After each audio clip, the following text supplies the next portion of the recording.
जय श्री महाकाल फ्रेंड्स। कल मैं जब बैठी थी तो मैंने सोचा कि घर में रखे हैं मटर। मटर से कौन सी ऐसी रेसिपी बनाई जाए जो आज तक कभी मैंने खाई ही नहीं हो, ना ही कभी बनाई हो। तब दिमाग में आया एक अच्छा सा ख्याल, तो मैंने सोचा कि क्यों ना बना लिया जाए। तो कल के डिनर में मैंने वही बनाया और देखो फ्रेंड्स, तुक्का लगाकर जो रेसिपी बनाई है वह खाने में इतनी ज़्यादा टेस्टी लगी है कि मैंने सोचा क्यों ना आपके साथ भी शेयर कर ली जाए। तो इसके लिए मैंने लिए हैं थोड़े मटर और साथ ही ली है एक गाजर। तो मटर को छिल करके इसके दाने निकाल लेते हैं। करीबन 1 कप मैंने मटर के दाने निकाल लिए हैं। साथ ही जब एक गाजर ली है, यह छोटी साइज की है, इसको भी हम पोटैटो पिलर की मदद से छील लेते हैं। गाजर के भी छोटे छोटे टुकड़े कर लेंगे। मटर के साथ ही गाजर के टुकड़े भी मिला दिए हैं। आज की जो रेसिपी है फ्रेंड्स, यह बहुत ही कम तेल में बनेगी। कम तेल में बनने के बावजूद भी यह काफ़ी ज़्यादा टेस्टी बनती है। तो यहाँ हमने गाजर के भी टुकड़े कर लिए हैं। अब लिया है एक चॉपर और चॉपर में हम गाजर और मटर के दाने एक साथ ही डाल देते हैं। अब चॉपर का ढक्कन लगा करके इसे हम बारीक चॉप करेंगे। वैसे तो आप चाहे तो मिक्सी में भी इन्हें ग्राइंड कर सकते हैं, लेकिन मुझे इनका थोड़ा सा दरदरा पेस्ट चाहिए था, इसलिए चॉपर में किया है। आप मिक्सी में भी करें तो पल्स मोड पर चला करके इन्हें ग्राइंड करें, जिससे कि बिल्कुल पेस्ट नहीं बनेगा, दरदरे से ये रहेंगे। तो मैंने तो इन्हें चॉप कर लिया है।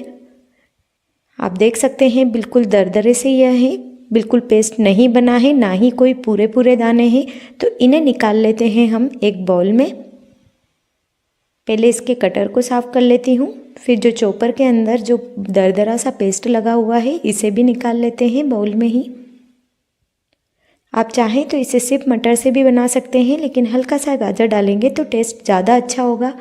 अब इस पेस्ट में से हम 2 चम्मच पेस्ट अलग कटोरी में निकाल लेते हैं और इसका यूज़ करेंगे हम बाद में, जो कि मैं आपको आगे दिखाऊंगी। अब बचे हुए बाउल में पेस्ट रखा है, इसमें हम डालेंगे थोड़ी सी हींग, साथ ही जीरा, थोड़ा सा डालेंगे हम इसमें लाल मिर्च पाउडर, लगभग 1/4 चम्मच के करीब डाला है, और 1/4 चम्मच के करीब ही डाला है नमक। अब इन सभी को अच्छे से कर लेते हैं मिक्स। सारे मसाले अच्छे से मटर और गाजर में मिक्स हो चुके हैं, लेकिन अभी इनमें बाइंडिंग नहीं आई है। आप देख सकते हैं ये बिखरे बिखरे जा रहे हैं। तो इसमें बाइंडिंग लाने के लिए हम डालेंगे बेसन। तो लगभग 1.5 चम्मच मैंने इसमें बेसन डाला है। बेसन बहुत ज़्यादा नहीं डाले, थोड़ा थोड़ा डाल करके मिक्स कर ले। सिर्फ हमें बाइंडिंग ही लानी है, वरना ज़्यादा डाल देंगे तो पूरा टेस्ट बेसन का ही आएगा। और हमें तो बनानी है मटर की सब्ज़ी, तो मटर और गाजर का टेस्ट आना चाहिए, इसलिए बिल्कुल कम बेसन डाल करके इसे हाथ से अच्छे से मिक्स करें। पानी का यूज़ बिल्कुल नहीं करेंगे, क्योंकि हमने मटर और गाजर को पीसा है, तो इनमें मॉइस्चर होता है, जिससे कि बेसन अच्छे से गीला हो जाएगा और मिक्सचर इकट्ठा होने लगेगा। अब हम इसकी छोटी छोटी वड़ी बनाएंगे। बहुत ज़्यादा बड़ी हमें वड़ी नहीं बनानी है, सिर्फ मीडियम साइज़ की ही हम बनाएंगे। तो आप देख सकते हैं इस साइज़ की मैंने वड़ी बना ली है। और अब इस वड़ी को रखेंगे हम एक पतीले के ऊपर जाली रख के, और जाली के ऊपर इस वड़ी को रखेंगे। तो एक एक करके इसी प्रकार से हम वड़ियाँ बना लेंगे। बस ध्यान रहे कि सभी की साइज़ इक्वल हो, ताकि पकने में इन्हें समय कम या ज़्यादा नहीं लगे। यदि बड़ी वड़ी बनाएंगे तो वड़ियाँ कच्ची रह जाएगी, और ज़्यादा छोटी बनाएंगे तो जल्दी से पक जाएगी और बाकी कच्ची रह जाएगी। अब इसके ऊपर हम इस प्रकार का एक बर्तन लेंगे, जो कि ऊपर से अच्छे से इन्हें ढक भी दे और वड़ियाँ टूटे भी नहीं। अब जाली समेत हम ऊपर वाले ढक्कन को हटा लेते हैं। अब जो हमने पतीला लिया है, इसमें डालेंगे हम 2 प्याज। तो बड़ी साइज के मैंने प्याज छिल कर के ले लिए हैं और इन्हें अच्छे से धो भी लिया है। और इनमें लगा लेंगे हम प्लस वाला कट। साथ ही लिए हैं 2 बड़ी साइज के टमाटर, इनमें भी हम प्लस वाला कट लगाएंगे। कट लगाने से ये जल्दी पकते हैं। दोनों टमाटर में कट लगा लिया है। यदि आपके टमाटर थोड़े छोटे हों तो आप 3 टमाटर ले लें। साथ ही लेंगे 2 हरी मिर्च, इन्हें भी बड़े बड़े टुकड़ों में काट करके डाल लेते हैं। अब लिए हैं मैंने धनिए के डंठल। जी फ्रेंड्स, इस रेसिपी में यदि आप धनिए के डंठल यूज़ करेंगे तो ज़्यादा टेस्टी यह बनेगी। तो यदि आपके पास हो तो ज़रूर से यूज़ करें। धनिया आप इसमें नहीं डालें, यदि डंठल नहीं हो तो इन्हें स्किप कर दें। थोड़ा सा अब हमने पानी डाला है, पानी इतना डालना है कि प्याज और टमाटर आधे आधे डूबे रहे। अब गैस ऑन करके इस पर हमने यह पतीला रखा है और इसी के ऊपर रखेंगे हम ये वड़ियों वाली जाली। अब इसको हम ऊपर से बर्तन से ढक देते हैं। तो कैसी लगी फ्रेंड्स आपको मेरी यह ट्रिक, कमेंट में ज़रूर बताएं। ऐसा करने से हमारा समय भी बचेगा, साथ ही साथ गैस की भी बचत होगी। अब इसे हम लो फ्लेम पर लगभग 12 मिनट के लिए ऐसे ही पकाएंगे। 12 मिनट हो गए हैं तो गैस को ऑफ कर देते हैं और 5 मिनट इसे ऐसे ही रहने देंगे। 5 मिनट के बाद में हम इसका ऊपर का ढक्कन हटा लेते हैं।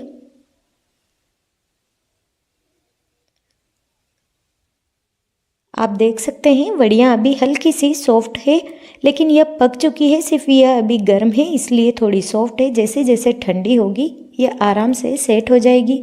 ऊपर की जाली को हम हटा करके अलग रख देते हैं। पहले हमें इन्हें अच्छे से ठंडा होने देना है। पहले से यदि आप निकालेंगे तो सारी वड़ियाँ टूट जाएगी। इन्हें ठंडा होने दें ताकि अच्छे से सेट हो जाए, फिर ही निकालें। अब जो प्याज टमाटर वाला पानी है, इस पानी को हम अलग बाउल में निकाल लेते हैं। तो आप देख सकते हैं इसमें से हमने पानी निकाल लिया है। उसे फेंकना नहीं है क्योंकि उसका भी हम आगे यूज़ करेंगे। बहुत ही अच्छा टेस्ट उस पानी का आता है। अब इन्हें हम प्लेट में निकाल लेते हैं ताकि ये जल्दी से ठंडे हो जाएंगे। प्याज टमाटर अच्छे से ठंडे हो गए हैं तो अब इन सभी को एक साथ डाल देते हैं हम एक मिक्सी के जार में। ध्यान रहे फ्रेंड्स, पूरी तरह से इन्हें ठंडा होने दें, उसके बाद ही आप इन्हें जार में डालें। यदि गर्मा गर्म आप इन्हें ग्राइंड करने की सोचेंगे तो ग्राइंडर में से ये उछल करके बाहर आ जाएंगे, इसलिए पूरी तरह से ठंडा होने दें। ढक्कन लगा करके अब इसे हम ग्राइंड कर लेते हैं। आप चाहें तो इसमें थोड़ा थोड़ा सा पानी डाल करके भी ग्राइंड कर सकते हैं। तो जो सब्ज़ी वाला पानी हमने अलग किया है उसी को थोड़ा डाल करके ग्राइंड कर लें। बाकी तो ये अच्छे से पक चुके हैं तो आसानी से ग्राइंड हो जाएंगे। तो ये लीजिए, प्याज टमाटर सभी को हमने बिल्कुल पेस्ट बना लिया है और इधर हमारी वड़ियाँ भी बिल्कुल ठंडी हो चुकी है। अब आप इन्हें जाली से अलग निकाल सकते हैं, बहुत ही आसानी से यह निकल जाती है। अब इन्हें निकालने पर यह बिल्कुल नहीं टूटेगी, लेकिन यदि आप इन्हें गरम गरम ही निकालना चाहते तो सारी वड़ी बिल्कुल बिखर सी जाती। और हमने इसमें बेसन बिल्कुल कम मात्रा में डाला है तो बहुत ही सॉफ्ट हमारी वड़ी बनी है। यदि आप बेसन ज़्यादा डालते तो वड़ियाँ थोड़ी हार्ड बनती और टेस्ट बिल्कुल बेसन का ही आता। तो सारी वड़ियों को हमने जाली पर से अलग कर लिया है और नीचे इसमें वही पानी है जो हमने टमाटर प्याज उबालने में लिया था। अब हमने एक पैन में 2 चम्मच तेल गर्म होने के लिए रखा है। गर्म होते ही डाला है इसमें राई, जीरा, साथ ही थोड़ी सी हींग। जैसे ही राई जीरा चटक जाते हैं इसमें डालेंगे 1/4 चम्मच हल्दी पाउडर और 1 चम्मच डाला है हमने इसमें लाल मिर्च पाउडर। लाल मिर्च पाउडर कम ही डालेंगे क्योंकि वड़ियों में भी लाल मिर्च पाउडर है। हल्दी और लाल मिर्च गर्मा गर्म तेल में डालने से कलर अच्छा आता है, इसलिए जैसे ही हल्दी लाल मिर्च डाल दें एक बार चलाने के बाद में हम इसमें टमाटर और प्याज वाली प्यूरी डाल देंगे और इसे अच्छे से कर लेते हैं मिक्स।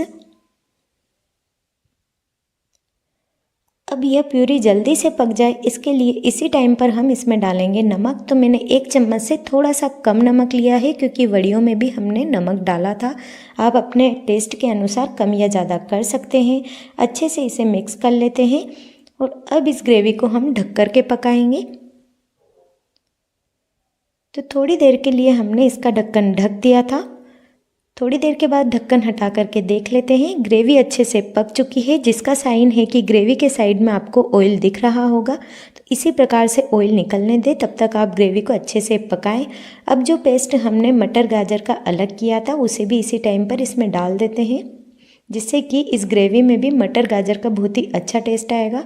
और जो पानी हमने प्याज टमाटर का अलग किया था उसे भी हम इसी टाइम पर डालेंगे। सब्जी में हमें दूसरा पानी यूज़ करने की आवश्यकता नहीं है क्योंकि प्याज टमाटर का फ्लेवर इस पानी में है, तो इसी पानी को हम यूज़ करेंगे। अभी आपको पानी ज़्यादा लग रहा होगा, लेकिन इतना पानी तो चाहिएगा ही क्योंकि जब हम इसमें वड़ी डालेंगे तो वह भी पानी को एब्जॉर्व करेगी। अभी इस टाइम पर हम इसमें वड़ी नहीं डालेंगे, पहले ढक कर के इस ग्रेवी को पकाएंगे फिर से जब तक कि उबाल नहीं आ जाता। थोड़ी देर के बाद में आप देख सकते हैं कि ग्रेवी में अच्छे से उबाल आ चुका है। तो अब हम ढक्कन को हटा लेते हैं। आप देख सकते हैं ग्रेवी के ऊपर भी थोड़ा थोड़ा सा ऑयल आ गया है। हमने सब्जी में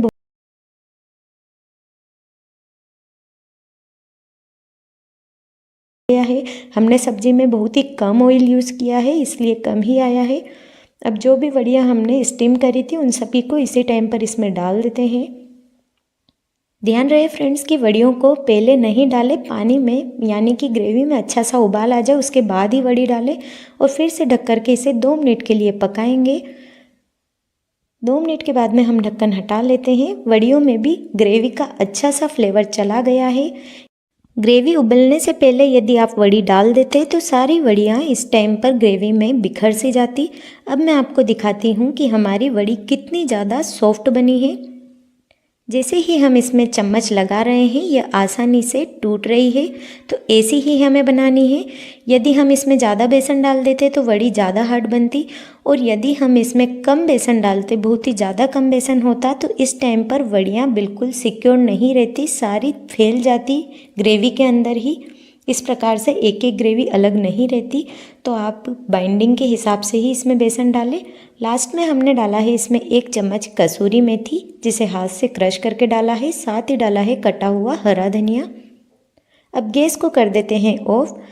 तो ये लीजिए फ्रेंड्स, डिनर के लिए हमारी सब्जी बनकर के तैयार है, जिसे हमने बैठे बैठे सोचा और फटाफट से बना लिया।